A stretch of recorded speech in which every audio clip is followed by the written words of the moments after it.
আজকে শুক্রবার, আজ হচ্ছে সরস্বতী পুজো।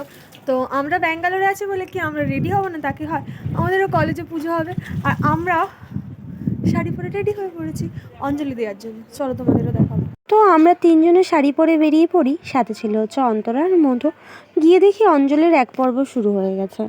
আমাদের যে এই প্রতি বছরই এই কলেজের সরস্বতী পুজোটা আয়োজন করা হয়, আমাদের ইয়ারের কিছু বাঙালি ছেলেরা আর জুনিয়র কিছু বাঙালি ছেলেরা সবাই মিলে এটা আয়োজন করে, আর সাহায্য করার জন্য আসে আমাদের এই ইয়ারের কিছু মেয়েরা।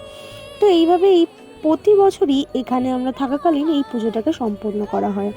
খুব ভালোই মজা হয়, আর পুজো করে তো আমাদেরই একটা বন্ধু।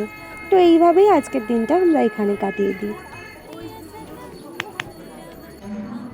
সরস্বতী নমো নমো বেদ বেদান্ত বেদাঙ্গ